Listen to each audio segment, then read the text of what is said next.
ကနာစီတယောက်ဖြစ်ဖို့ဆိုတာလွယ်တာမဟုတ်ဘူးဒါရဲ့ကံညာဝရိယအပြင်တိတ်ကံပါရမီအထောက်အပံ့ကဘာမှဖြစ်ခွင့်ရတာမျိုး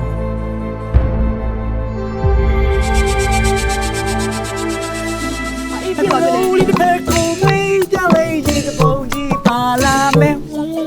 ဟေးဒီကျွဲတိမ့်တိမ့်တို့ရဲ့ကျမတို့ရဲ့ဟေး မင်းကြီးရတာလေယောက်ျားလူမိန်းမလူဘာကောင်မှကိုမသိဘူး အကောင်မဟုတ်ဘူးဟေးကောင်မယောက်ျားမဟုတ်ဘူးယောက်ျားမဟုတ်ဘူးစိတ်နာရဲ့ဒီမေကိုရဲ့အလဲနှလုံးနှလုံးလေးပြီးလိုက်ရှင်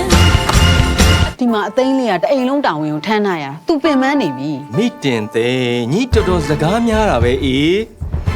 ကျုပ်ပြောထားပြီးပြီလေဖြစ်ချိန်တိုင်ဖြစ်ပါတယ်လို့ ဒီဘဝရောက်တာနင်းကြတယ်ဆိုတဲ့လူတိုင်းရဲ့အမြင်ကနေတာလွန်နင်လုံးမဖြစ်မယ်အသိ ချောင်းမ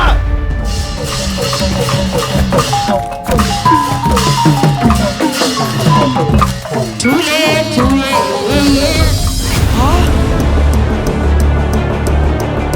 ဒီနေ့ကစားပြီးတော့ကြောက်ဦးလေးနောက်လာရတာကြီးခမောင်ကြောက်ကိုယ်တိုင်တပ်ပြဖို့ဝင်မလဲဘူး ကထဲတော်သူ့ရံကိုကြောက်လို့လုံကြုံမေထဲပြီးခေါင်းထဲမှာထဲဖွက်ထားပါတယ်ဘယ်ချိန်တော့ချောင်းနေလည်းမသိဘူး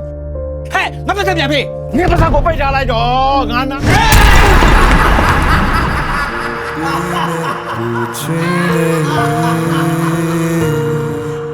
နေအောင်မြတ်တဲ့မလင်းလဲရင်နေကိုရှိတဲ့လောက်ပြန်လင်းလင်းလဲစေပြီနာ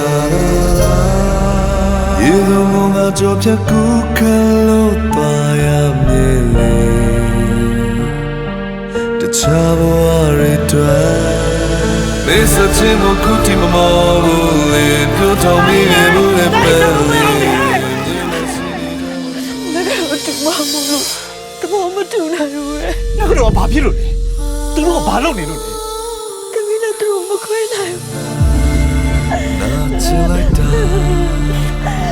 ကနာမျိုး96ပါရန်သူမျိုး5ပါးမှာကင်းဝေးပြီးလောကီလောကုတ္တရာနှစ်ပြားလုံးနေနဲ့ကောင်းမွန်သောအကျိုးကျေးဇူးများကိုသာရရှိခံစားနိုင်သောသူတော်ကောင်းသူမြတ်လောင်တွေဖြစ်ပါစေကွယ်